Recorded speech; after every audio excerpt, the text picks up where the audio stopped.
Good day, everyone. I just want to make a couple of things clear with regards to the local government elections that has to take place by the 1st of November. I think there's many misunderstandings, and I will attach two news articles to prove it in the description below this video as well as in the first comment. And the one is that the Democratic Alliance, typical of them, has now run to the Concourt like the teachers' pets they are, to go and complain about the fact that candidate registration has been opened again by the IEC, when the IEC has also declared that there will be voter registration the 18th and the 19th of September. And to make it plain and simple for everyone to understand, for you to be a candidate in a ward, you also need to be registered within that ward or municipality. If you have moved and you have not been able to re-register yourself within your new ward, you won't be able to stand. And there were many candidates stuck in this position, people that have actually moved. And I'm aware of many cases like that where people have moved, have not been able to register with the online system, have struggled to register with the online system, and there was no registration weekend where they could actually go to a tent in their ward, their new ward, and register there to then be listed as a candidate. So the DA's case is absolutely pathetic. It means they do not believe in democracy. They are absolutely after power. As Helen Zille said, it's all about power. She's admitted that herself. And the application to the Concourt to stop candidates, which is not just about the African National Congress, there's many other parties that can now go and register candidates because they'll have an opportunity to actually register themselves within their ward so that they can stand as candidates. And this is very important as part of the democratic process.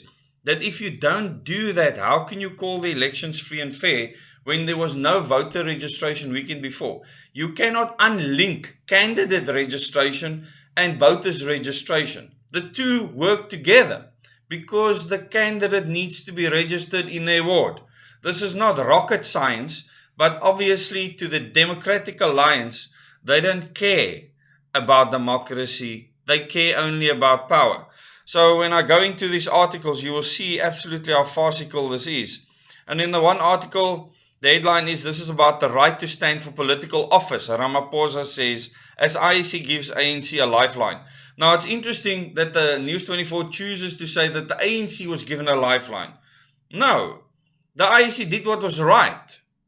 And that applies to all political parties. There's many other parties that will now be able to register candidates that they couldn't register before and they will make use of this, because people moved to a new metro and or new municipality, and they need to be registered within that municipality. There was no time for them to register because there was no registration weekend. I know of many people that struggled with the online registration with the app where it just didn't work.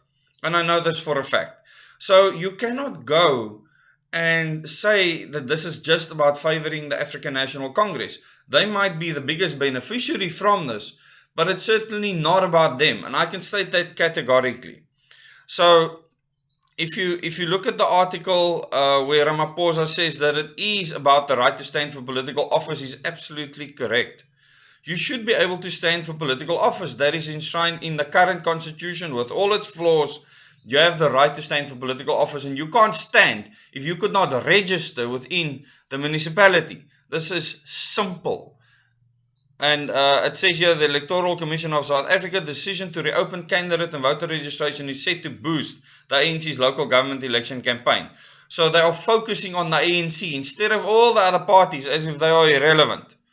The DA and IFP are consulting its lawyers to stop the ANC from registering candidates it failed to register by the August deadline.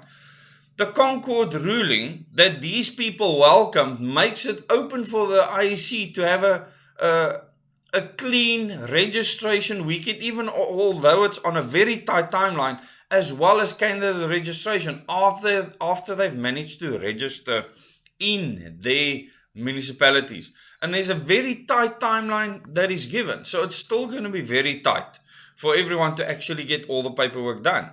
And I'm not going to go into all the details, but the IFP have come forward as a party that once you take your right away to decide whether you want to be vaccinated or not, as in the last video that I did, and now also they are fighting democratic principles.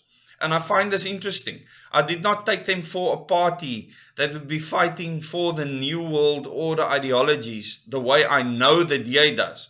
So this is quite an interesting development. But I suppose money talks, and it's important that people are aware of this.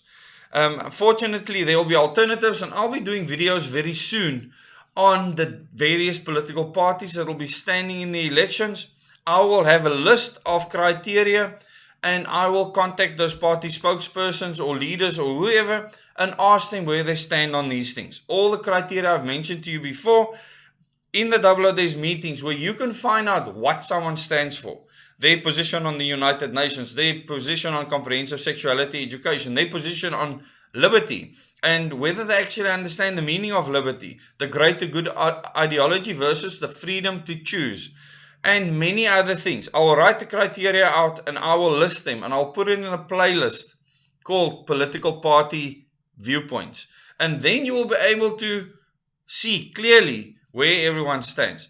If I go to the other article, it says local elections, DA heads to Concourt to nullify IEC decision reopening candidate registration. So what they are saying is, because there was no registration weekend, they say no. That person doesn't have the right to stand in his ward where they reside now under our current constitution. The Concourt will throw this out. All this is done is shown exactly where the Democratic Alliance lies when it comes to democracy. They don't believe in democracy. They believe in power. They believe in the political party system. They believe in the current constitution and many other things. And it says here the DA has approached the Constitutional Court to nullify the IEC's decision to reopen the registration process for ward councillors candidates in next month's elections. The IEC's decision mainly benefits the ANC, who failed to register candidates in 93 local municipalities. The DA argues that the ruling party cannot be given a second bite at the cherry. This is how pathetic it's become. What about the other parties out there? To the DA, they don't exist. And the DA, what they don't say here, stands to gain the most by these ANC candidates not being registered. They don't look at what consequences it will bring for the country. And we don't even have to look at that. We just have to look at the fact that there's many parties whose candidates could not register as a candidate within their municipalities because there was no registration weekend. Very, very simple. And because the online system did not work for everyone. And this is obviously something that the IEC needs to look at. It was a new system. And obviously when you test the system for the first time, you need to resolve things. And it's something the IEC needs to resolve as fast as possible, obviously, under the circumstances. So the DA has urgently applied to the Concourt to nullify the Electoral Commission of South Africa's decision to reopen the registration process for ward councillor candidates in next month's local government elections. According to court papers filed on Tuesday, the DA also wanted the decision to be declared unconstitutional and invalid and set aside. They also wanted any party wishing to oppose their application to file a notice by Wednesday. On Monday, the IEC announced voter and candidate registrations would be reopened after the Concourt dismissed its application to postpone the local government elections until next year, and said that the minister must still declare a new date. So until the new election date is declared, we actually don't know when it's going to be at this stage. It has to be by the 1st of November. If it's on the 1st of November, it will be a Monday. And it was the 27th. I don't know which date is going to be chosen. When the minister declares it, the IEC will lay out the timetable. But the IEC has said that voter registration will take place on the 18th and 19th. It's a Saturday and a Sunday of this month. And then just after that, the candidates will be able to register because they would have then been able to register within their wards. Thank you very much for watching this video, and just understand, at the end of the day, this is about freedom, and I will expose, and you need to know who the people are that don't want you to have the freedom to choose the person that you want to represent you in the current, as I will call it, non-democratic system. We want to build a new system where we can have a better democracy and where we can elect our leaders directly, so that I don't have to speak about political parties anymore. Thank you very much. Till the next video.